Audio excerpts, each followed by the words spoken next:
the preacher told me, evaluate yourself first and try to maybe apologize to your mother in those areas. Maybe she will hear you. So I was asking myself, where do I start? How will I say it? Eventually, just like a man, picked myself up. It's just a young boy of 11 years old. I was around 11, then 12, and it's like I'm picking up myself. Like I really have to learn this because I want to be like that preacher. Yes. I really have to be strong, and I gathered myself, and I had to face my problems and my situation. What did you tell your mom? I called my mom. Mom, wait for me, and it's like she looked at back, and there's a face that she put was really terrifying. A very sharp eye. Yeah, it worried me. It really. It worried me. It's like I was worried. Where will I start? And hey, that thing really. First of all, it stopped me. In fact, what I rehearsed along the way like disappeared. You had crammed something. I had to cram something where to start because I never knew where to start.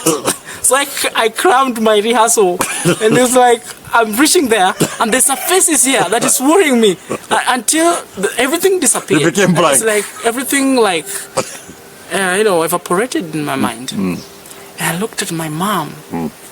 No, we looked at each other for some times, and it's like I started developing that fear, and it's like I was, oh my goodness, where will I start? So I told my mom, Mom, I'm sorry. I'm sorry. It was for the first time I'm saying I'm sorry. I've never said sorry to anybody. I've never said to anybody. In my world, there have been only pain.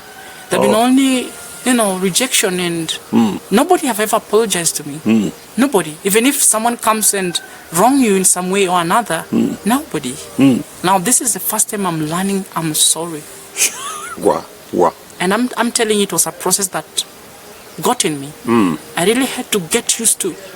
I'm sorry. Yes. When maybe I wrong someone, and that is the moment I learned to apologize. What did your mom say? Okay, she never felt that good, even at that moment. But we talked when now we reached at home. Okay. But along the road, there was no talking. Just quiet. And she just told me, it's okay, my son. But she was not talking still because she was still mad at me. And at that moment, there's a time. The reason that's why I'm sharing this, there's a time. It's like, even after now apologizing to my mom, there was still that rebellion.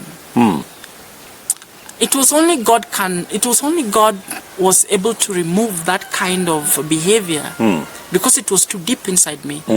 I loved watching some of the series and some of the soap operas, especially programs in the TV. What is your favorite? At that time, my favorite was Zeewald. I loved watching this Indians series, and it's like I used to love it until it got inside me. So when my mom used to talk with me, it's like I'll never listen to whatever she's saying. Whenever you are watching a program? Whenever I'm watching my program, I can't even talk with anybody. I can't even listen to anybody. So I developed a behavior whereby when my mom calls me when I'm watching my own series, it's like I cannot respond to what she's saying. I must finish mine first. Wow. It's like I must finish mine. It's like mine is important than what you're telling me. And I never knew that one was filling my mom with pain, a certain pain. You can feel. This is a mother who is trying to fight for your life, who is helping you out, who is supporting you in every way she can. Yes. But here I'm now becoming a knucklehead. Yeah. In fact, along the road she told me you have developed that in you. It's like you have a knuckle. It's like hard-headed. You're hard-headed. Exactly. And it's like I developed that. And I could not listen. It worried my mom at the same time. It made her to feel, why am I trying to help my son? But it's like she's not helping me out. Yeah. In some of the little things that I want him to do for me. It worried my mom. And at that moment, there's a time also. She told me to look for, she was preparing the tea, and she got something that caught her up, and she told me to look for her that tea because anytime it can split. It was boiling. It was boiling. It was about to. It was about to. So when you're preparing the tea, when it's about to boil or start boiling, sometimes it's split. Yeah. Yeah. It can spill over. It spill over. So this time round, it's like I was watching my favorite series, and it's like it have reached to a climax, and the tea is boiling here. Yes, exactly. And your program is at the climax. It's exactly. So it's so sweet, and it's like I forgot the tea. Oh my goodness! You can guess what happened. It all spilled over. It spilled over. Oh my goodness! And my mom came back. She was very angry, but she could not express it out. She was like very angry. Very angry. Very angry. She could not express it out at the same time because she was really feeling very painful. There's a time now. This is now the time where God is coming to confront me. This is now the time when God now starts speaking to me. Now it's like this God speaking to me. And there's a time they went to this fellowship. They used to go to on Fridays to a fellowship. And so on a Friday came and she went to a fellowship just with one of the members, just with some of the members at the church. Now, when she went there and they were praying, before even they started praying, they came. And my mom now came and shared with the preacher what was happening back at home. Oh, okay. Exactly. She came and shared with the preacher what was happening at home. So things are not right. Things are not right. And she told the preacher, your son whom you think that you call the son, it's like it's not the way you think he is. He's not the son you think. It's not the son you think. At home is a knucklehead. Different person. It's a different person. At home is a different person. He cannot even listen or take heed to my instructions. But to you, he's really nice and good, and he's willing to listen to you. He lives a double life. He's living a double life. Exactly. Oh my goodness. And